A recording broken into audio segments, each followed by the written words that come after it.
So when we speak about this, that the man is a slave, this is written in the Bible.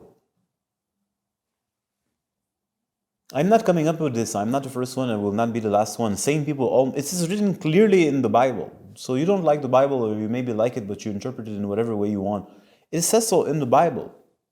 This world belongs to a force or a power, call it by what you want, that is not quote-unquote God. Now this is all, there's a lot of nuances. Let's keep things simple for the sake of conversation. Because at the end of the day, if there's a supreme power at the base of the entire creation that you may or may not call God, everything belongs to it. But let's keep things simple for the time being. It clearly says this realm belongs to a power. And you are living here, and you are its bitch. Doesn't say bitch, I do. And that intelligence, of course, that power uses human beings as its peons.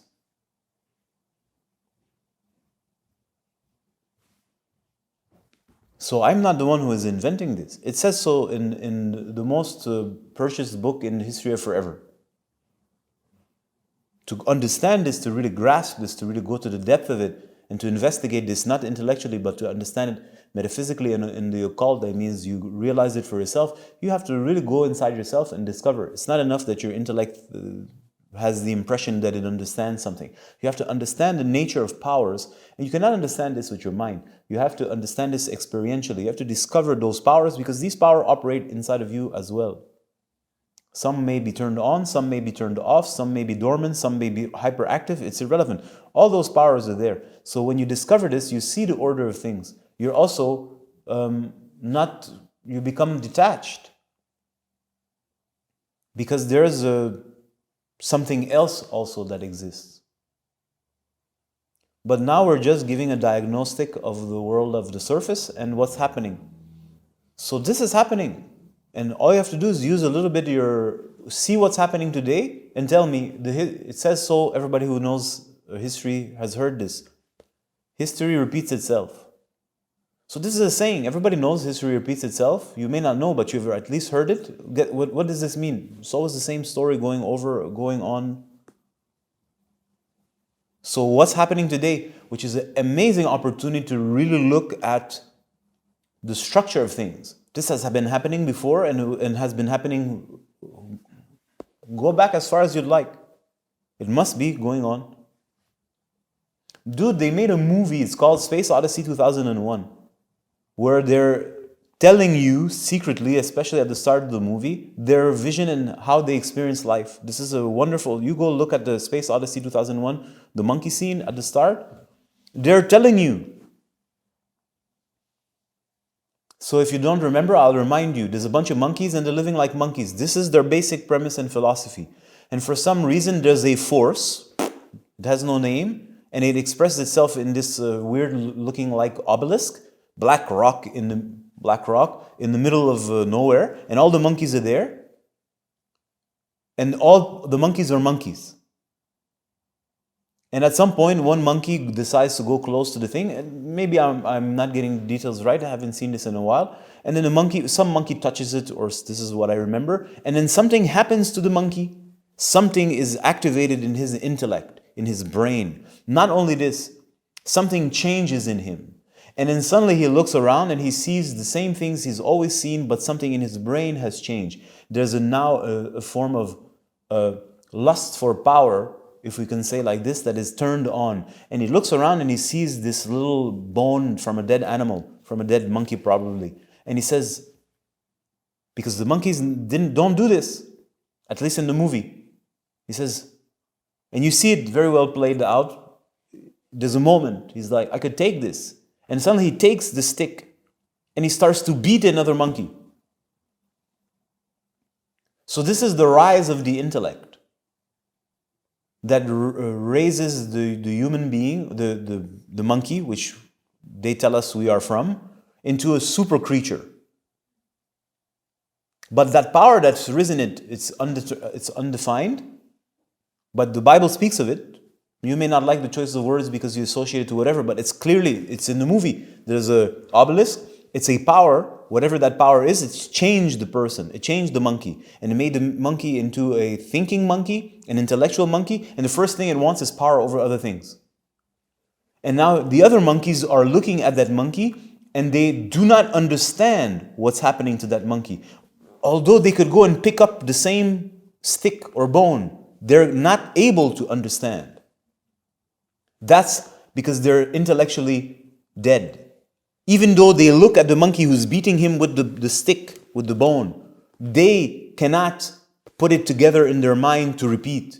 So now they say, well, this monkey is really superior. And they start to worship that monkey, and there's a whole society that is organized around that top monkey.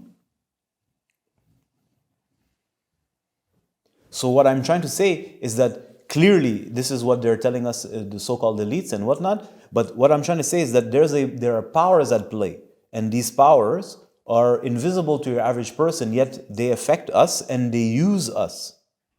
And we're all somewhat subjugated to all of these powers. And they're organized, and for your average person, they have no idea what's going on. A couple of 100,000 years, a couple of 100 years, or thousands of years, they had a different name.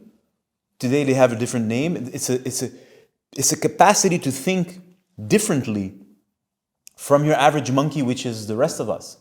To think in a way that makes you have access to powers and be able to mobilize people and make them do certain things that raises you even higher up above them. And they're not able to do that, which is why they're worshipped even though you pretend that you don't worship them. So what is this pointing to? That there's clearly an intelligence at play. And that intelligence is using people and structuring them and organizing them. But within that space, if you stop for 2 seconds, you're like, well, I'm, at the end of the day, a human resource for that intelligence. And that intelligence, call it by whatever name you want, doesn't care about my well-being, doesn't care about my peace, doesn't care about my emancipation, it doesn't care. And all of us, all the human beings, it doesn't matter what echelon they're at, even if they're supposedly at the top of the echelon, are all resource for that intelligence, which is using the human beings. And all these human beings are, at the end of the day, in pain, and they're suffering, and they're miserable. Some are miserable in big homes with gold, and some are miserable with nothing. So your average individual, your average man who has no sense of what's going on or believes he may have a sense of what's going on, says, if I'm going to have a life, this is what life is. This is all that, for your normal person, this is what life is. There's nothing outside of this bubble.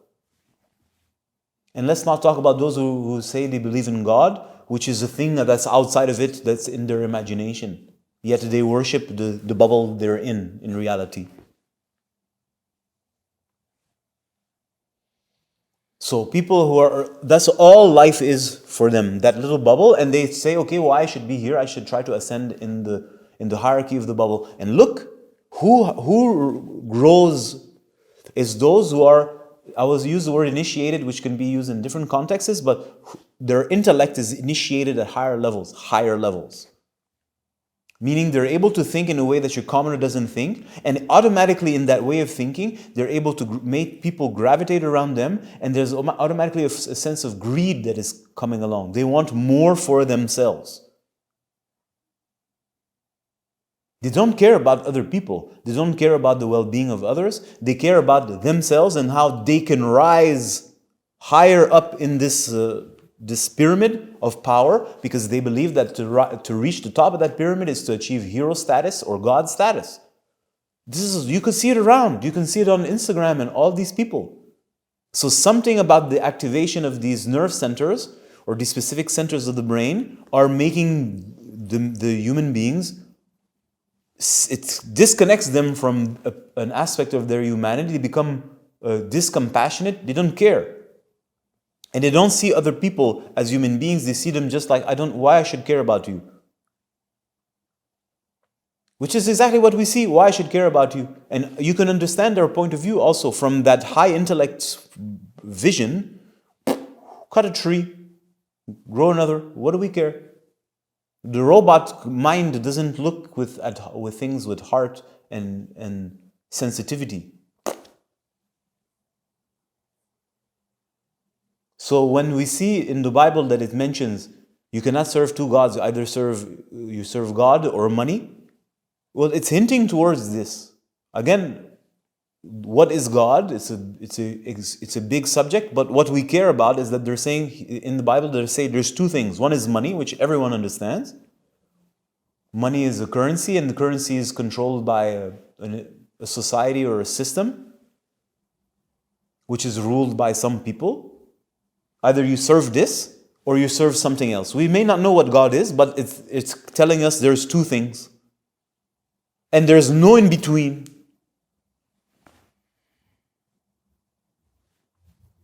So anyways, I took a long way. I don't even remember how we started to get to this, but I feel I've addressed a lot of things and I've answered some of your questions. But I find all of this fascinating, and it's the position that we're in. So if we tie it to the first question of this series, well, here we are, men and women within this structure. And now that the structure has become technologically more advanced, they want to help women go higher at the top of the pyramid because she's more subservient, she's more docile, she's very good at organizing things and harmonizing things. It's all a farce between me and you, but it's her nature to make people more equal, more inclusiveness, more harmonized, and all of this. And the men, well, we don't need you to go cut trees now. We have machines. We don't need you to think. We have a few who think over there, and that's enough. You're like...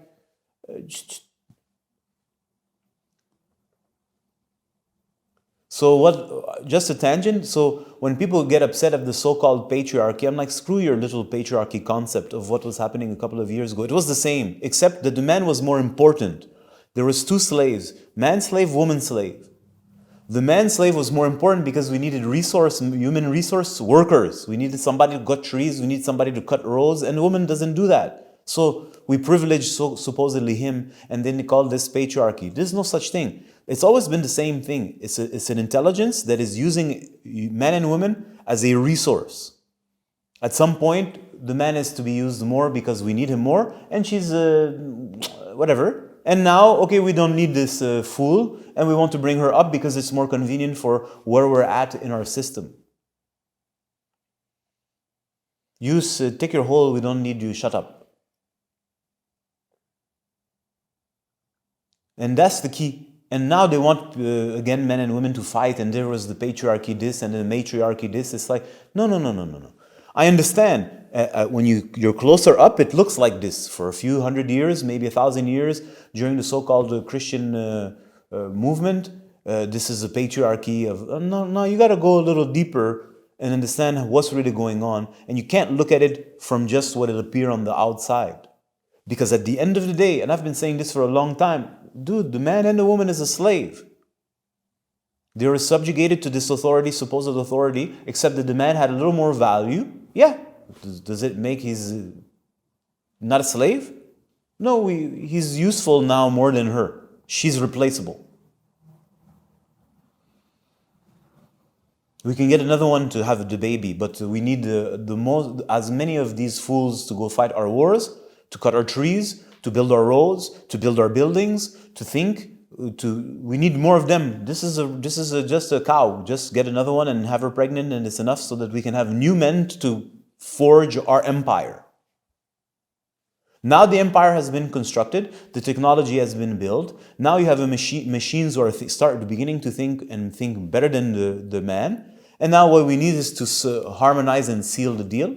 And we don't want this man who's always posing problem. Let's put her in charge. But in order to put her in charge, this is the key. She cannot be a woman. She has to be a man.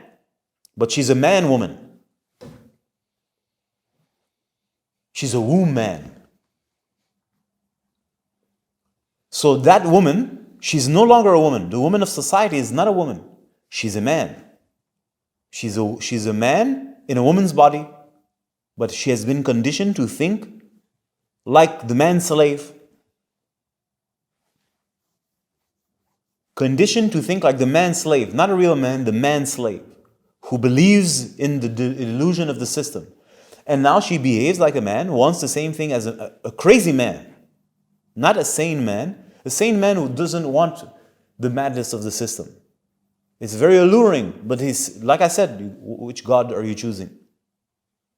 So a confused man wants to rise to the top of the system, to be in the best position, to crush other people, and to be superior. We said this in previous series. This is a sick man who wants to crush other men to feel superior. He's got no heart to raise the people. He has no heart to bring the people together and bring the best of them and raise them. No, he wants to crush them so that he's celebrated as superior.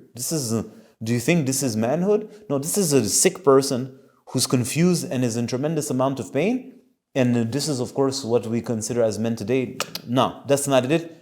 I don't want to say toxic masculinity, but if anything was toxic, that looks like it.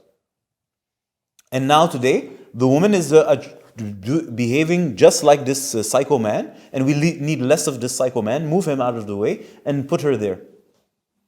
But she thinks the same way, behaves the same way, does the same thing. And in those who study the behavioral science, they're looking at, well, this new woman man does the same as this man used to do.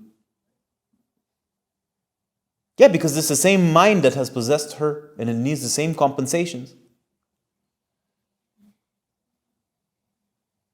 And this is now the emancipated woman. This is not emancipated, nothing. She's miserable, and you also have the statistics that show that she's miserable, but we will not speak about this, and people will get upset, but she's obviously miserable. And not to say that he, the fool, is also miserable. Everybody's miserable, because we have lost the sense of context. And let us say that you have a sense of context. It seems that there is no solution, or the solution is so out of this world, somehow it may be, that it's not doable.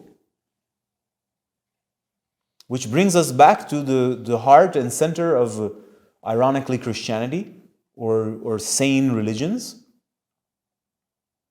who address this in their way, in their own language, in their own time.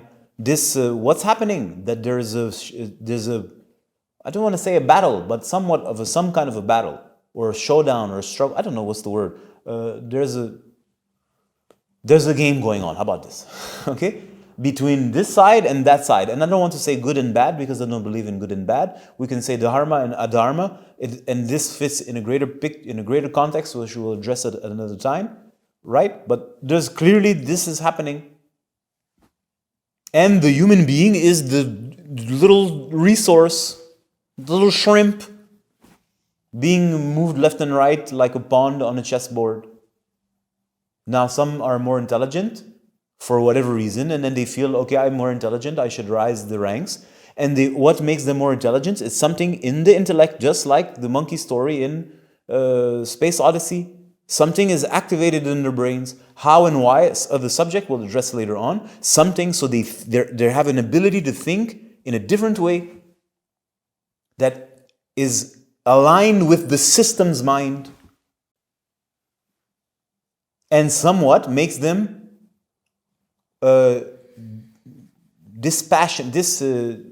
insensitive. And that insensitivity, activated with this robotic mind that sees things as just whatever, resource, it can do certain things that a more sensitive creature, I cannot just... Listen, I travel quite a lot, and I've gone to places, and I was fascinated by, this is just a little example on, right? So you go to some third world country, and you don't know really how it's going on if it's the first time you go there, and then you're so happy because you've seen pictures and it's going to be amazing. And then guess what you start to figure out if you pay attention? You Westerner, and all your riches and all your amazingness, your travels are on the backs of these people. You call that tourism. It's not tourism. These are the slaves of this country that are there to entertain you. So very quickly I start to perceive this. I'm like, this is not enjoyable. How can I enjoy myself when this one has nothing? This makes no sense. But if I was this sensitive, I wouldn't care. Then I would just have more fun and give him $5 so that he does what I want. And just like you, now I'm so powerful, because he now starts to worship you. He doesn't worship you, he wants to steal your money. But in a way, it's a sense of power because you're so superior. And this is what they're doing. Everyone wants to be on the head of someone else so that they beneath them worship you, because everybody has this God complex. And this entire pyramid is a God complex pyramid, and one who wants to reach the top of the pyramid because they aspire to be God. But their aspiration to be God is not Well, it's through the so-called enlightened intellect. And it's by crushing the others. Their God is this Luciferian spirit, which we can call the intellect. Now I went off. What can I say? Next.